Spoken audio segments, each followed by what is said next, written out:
Kita mulai dengan komitmen mutu. Komitmen mutu merupakan pelaksanaan pelayanan publik dengan berorientasi pada kualitas hasil, dipersepsikan oleh individu terhadap produk atau jasa berupa ukuran baik atau buruk. Komitmen mutu juga merupakan janji yang harus ditepati untuk memberikan kepuasan dalam pelayanan. Terdapat konsepsi daripada komitmen mutu itu sendiri, diantaranya konsep efektivitas, menunjukkan tingkat ketercapaian target yang telah direncanakan, baik menyangkut jumlah maupun mutu hasil kerja.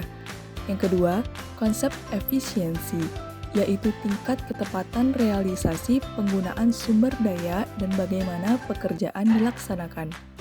Yang ketiga, implementasi pendekatan inovatif. Dalam penyelenggaraan layanan pemerintahan merupakan sebuah keniscayaan khususnya dalam rangka meningkatkan kepuasan publik atas layanan aparatur. Berikutnya ada nilai-nilai dasar dari komitmen mutu. Yang pertama, orientasi mutu. Berkomitmen untuk senang melakukan pekerjaan dengan arah dan tujuan untuk kualitas pelayanan. Yang kedua, efektif. Berhasil guna, menunjukkan tingkat ketercapaian target yang telah direncanakan. Yang ketiga, efisiensi. Berdaya guna dan dapat menjalankan tugas untuk mencapai hasil tanpa pemborosan sumber daya dan waktu. Yang keempat, inovatif. Sesuatu yang baru sebagai perwujudan ide kreativitas untuk meningkatkan mutu pelayanan. Sedangkan, perilaku yang mencerminkan nilai dasar komitmen mutu diantaranya perbaikan berkelanjutan, komitmen pada kepuasan konsumen, melindungi dan mengayomi, melayani dengan sepenuh hati, serta layanan yang cepat, tepat, dan ramah. Anti korupsi.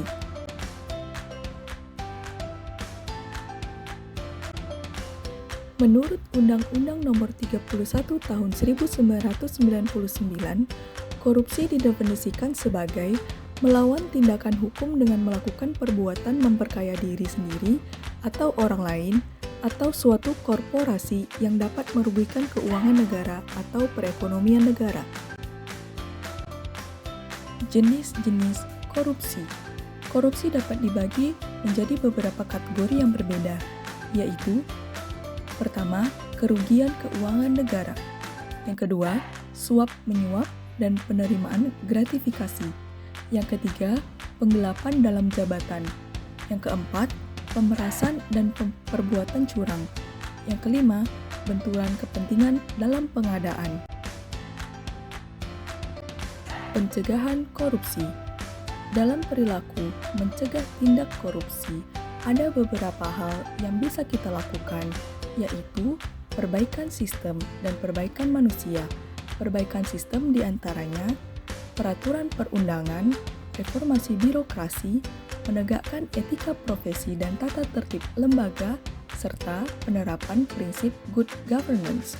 Sedangkan untuk perbaikan manusia, kita dapat memperbaiki mental, meningkatkan kesadaran hukum, mengentaskan kemiskinan, serta memilih pemimpin yang jujur, bersih, dan anti korupsi.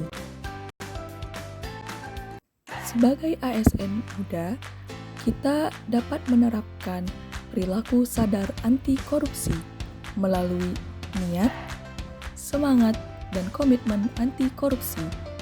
Niat adalah hal yang berasal dari hati nurani setiap manusia. Niat anti korupsi akan semakin kuat kepada mereka yang senantiasa ingat akan Tuhan. Ia pasti tidak ingin merusak janjinya kepada Tuhan yang akan memberatkan hidupnya di akhirat kelak dan akan menjadi beban di dunia. Semangat.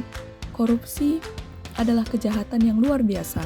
Karenanya, memberantas korupsi pun membutuhkan semangat yang luar biasa. Baik itu semangat dari dalam diri masing-masing ataupun semangat dari lingkungan sekitar. Sebagai ASN yang berintegritas, menjadi contoh dan pelopor perubahan bagi masyarakat adalah sebuah keharusan agar negara tidak semakin hancur akibat tingginya kejahatan korupsi.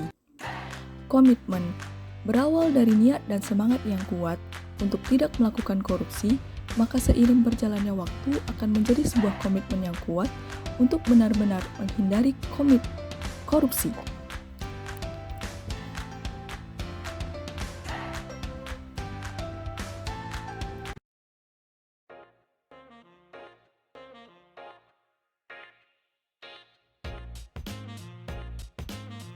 Dari materi berikut dapat ditarik kesimpulan bahwa sebagai ASN yang telah memutuskan untuk mengabdikan dirinya kepada negara, maka lakukanlah pula yang terbaik untuk negara.